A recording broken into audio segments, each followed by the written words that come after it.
Hello. So don't consider the clap.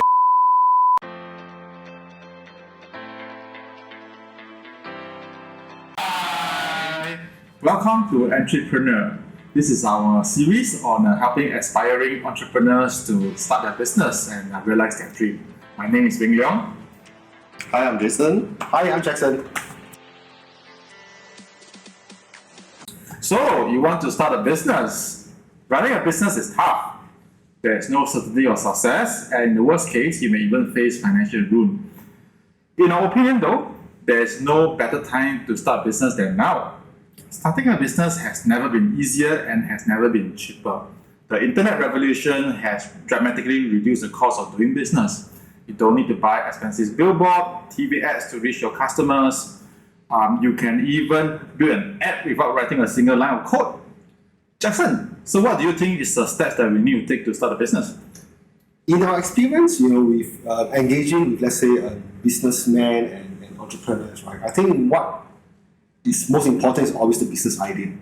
Having the idea meaning that they can come from anywhere. So, for example, a salesperson, in his job, he talks to his customer. He realizes that whatever he's selling for his company today doesn't fully, satisfy maybe the customer's needs, or maybe there's a gap that the customer is saying, Mr. Salesman, there is this gap that I couldn't really find a solution to. And this guy can say, okay, maybe it's time for me to go and find a solution to cater for it. So this is one type of businessman. The other type could be those that actually is looking for, let's say, solutions to a problem. It could be also guys that says that maybe they have a distributorship that they are looking to expand, and therefore they can actually get it from the existing asset owner and try to bring it to Singapore and start a business. So quite a fair bit of business ideas can come from, I would say, anywhere. So, sometimes in this age where there's a lot of startups trying to introduce disruptive and innovative solution, right, where there's no certainty on whether that product can be successful. What do you recommend that they do in this kind of scenario?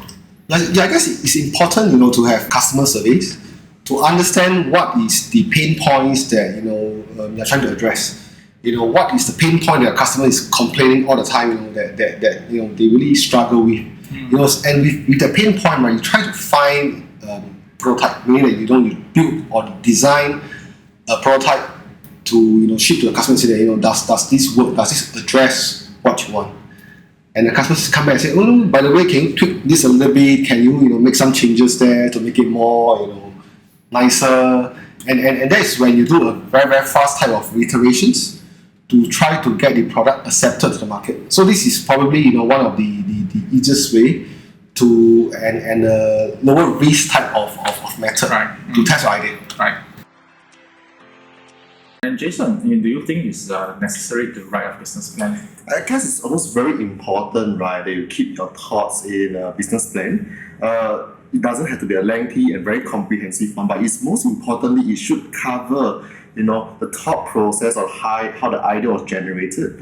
What are the work that was done beforehand, market research, customer surveys, right, identifying pain points of users, and identifying opportunities in the market. So these are the pointers that we definitely need in the business plan to help you better assess how possible is your business going to work out at the end of the day. And of course, I would always strongly suggest that you have a simple financial forecast in your business plan.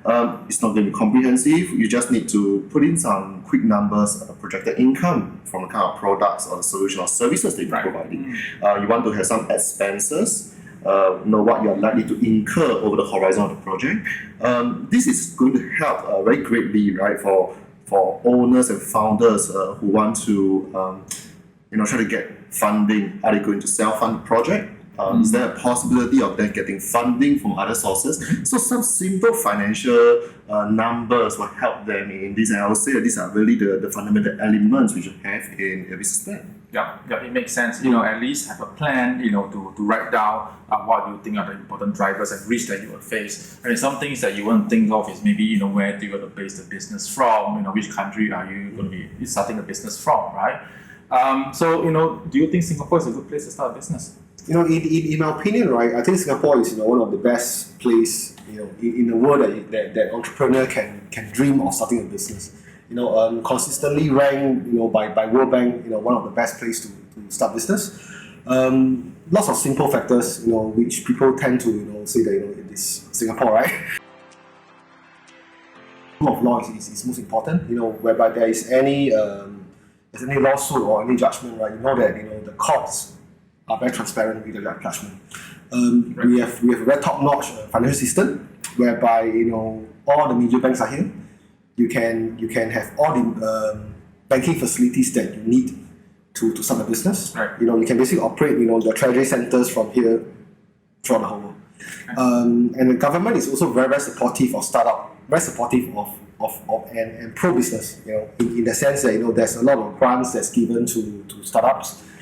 And plus, the last thing that is something that is very attractive is also the tax incentive.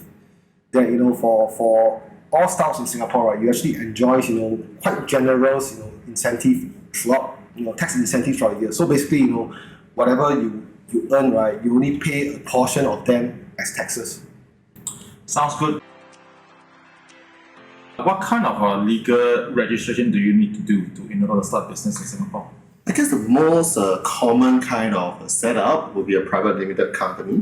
So the private limited company essentially it could be an individual like myself, even plus one or two partners, right? We coming together, we want to set up a company. I can also have existing corporates who wants to set up an overseas business venture in Singapore. Right. So I could have an example of like Google.com. Right, if they need a Singapore arm to actually further market their business or even to venture and expand into the region, they might consider as well to set up a company, and that's where they kind of potentially own the Singapore entity. So I guess the benefit of having a private limited company, number one, this is a separate legal structure from the shareholders. So the individual's liability are being limited, right? So both liabilities and assets have been separated. So that's a good point to kind of safeguard the owners at some point in time. Number two, I think the Singapore government is very generous in terms of its tax regime. It's very pro-business. I think Jackson has mentioned that very well.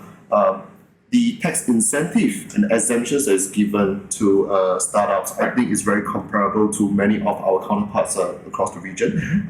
Singapore do enjoy one of the lowest tax rates across the world. I think that's one plus point why businesses, owners, they are looking at setting up companies in Singapore.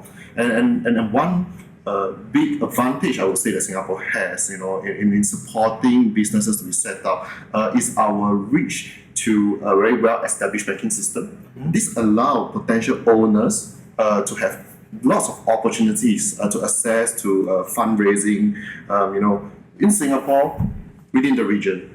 It's very limitless in terms of the possibilities. And I guess the talents in Singapore are definitely something the business owners will look at in terms of setting up a company in Singapore.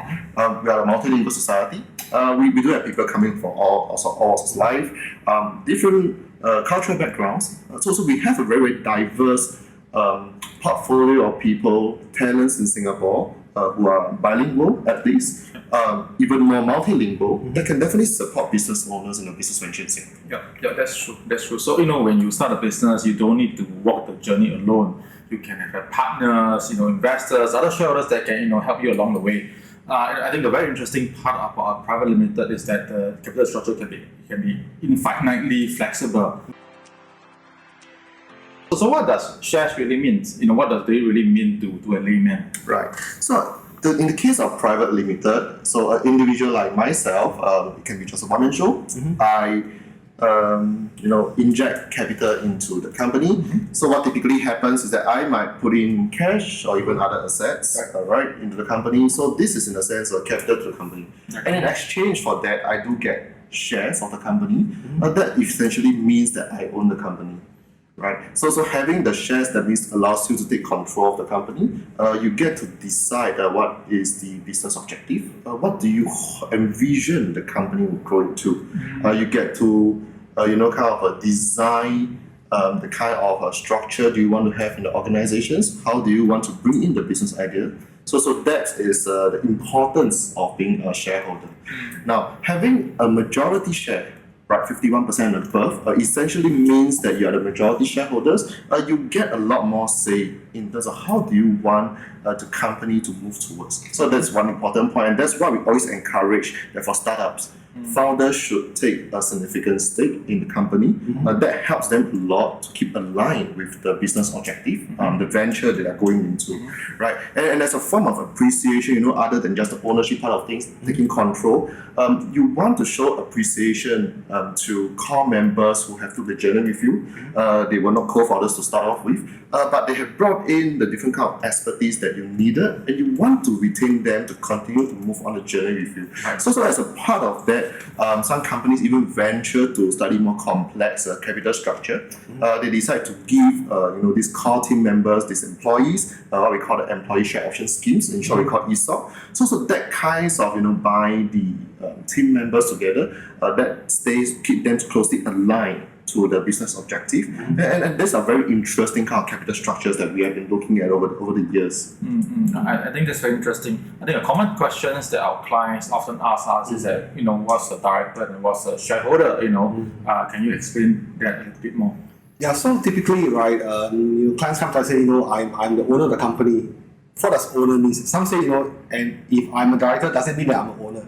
So, some people always get this mixed up. So I think it is important to address the point when you are just starting a company to understand, what are the differences and what you can and cannot do. So a shareholder basically, as what Jason just mentioned, right, is really you own the company via shares of company, right? So the shareholders have the right to appoint directors, and directors are actually officers of the company that manages the affairs of the company. They make executive decision on behalf of the shareholders. So let's say if you go to the bank to open a bank account, the authorizer, the operator of the bank account typically are directors and not shareholders. And if you sign a sales contract, for example, right, again, directors are the one that signs rather than the owners, the shareholders. And the unique thing about shareholders is that they have the right to appoint directors. They also have the rights to let's say sack directors if they're not performing up to the expectation. Right.